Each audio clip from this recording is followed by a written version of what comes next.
ठाण्याच्या मामलेदार कार्यालयामध्ये मिळणाऱ्या झणझणीत मिसळपाववर लाखो लोकांचा जीव।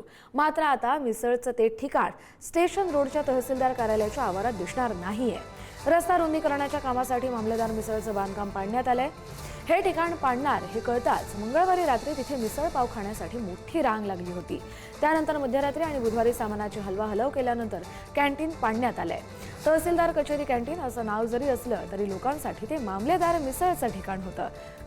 मामलेदार मिसळ मिळायची ठाण्यात सोय आहे, पण तहसीलदार कचेरीमधलं ऐतिहासिक ठिकाण मात्र आता दिसणार नाहीये।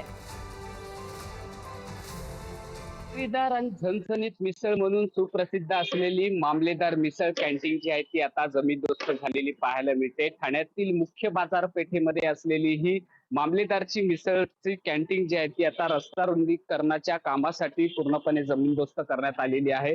या ठिकाणी असलेलं तहसीलदार कार्यालय आणि ठाणे नगर पोलीस ठाण्याच्या बाजूलाच असलेली ही मामलेदार कॅन्टीन आहे। त्या ठिकाणी असलेला हे रस्ता जो आहे त्या रस्ता रुंदीकरणाच्या कामासाठी ही संपूर्ण कॅन्टीन जी आहे ती जमीनदोस्त करण्यात आलेली आहे। काही अंतरावरतीच असलेलं आमंत्रण हॉटेल आहे, त्या आमंत्रण हॉटेलमध्ये आता ही मिसळ जी आहे ती दिली जाणार आहे। मात्र या कॅन्टीन मध्येच अनेक आठवणी ज्या आहेत त्या ठाणेकरांच्या देखील जोडलेल्या आपल्याला पाहायला मिळतात। काही ठाणेकर आलेत।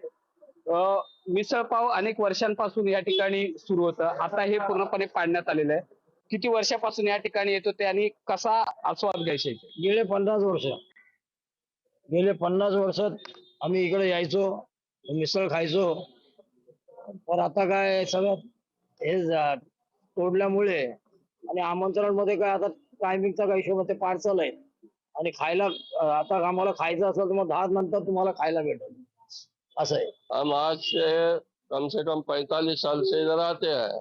इसका टेस्ट एकदम बढ़िया है और हम इधर जब मिसल 60 पैसे में मिलती थी तब से हम मिसल खाते हैं। खूप आठवणी चांगले होते, टेस्ट वगैरे सगळे ती पण येत होतं रोज। किती वर्षापासून या कॅन्टीन मध्ये येत होता? 5-6 वर्षापासून। हे संपूर्ण ठाणेकर होते। ही कॅन्टीन जरी जमीनदोस्त झाली असली तरी या कॅन्टीनच्या आठवणी ज्या आहेत त्या कायमस्वरूपी या संपूर्ण ठाणेकरांना सतावत राहणार आहेत। मात्र आता ही कॅन्टीन आता कधी सुरू होते याची प्रतीक्षा आता संपूर्ण ठाणेकरांना लागलेली पाहायला मिळणार आहे। निकेश शार्दूल, पुढारी न्यूज, ठाणे।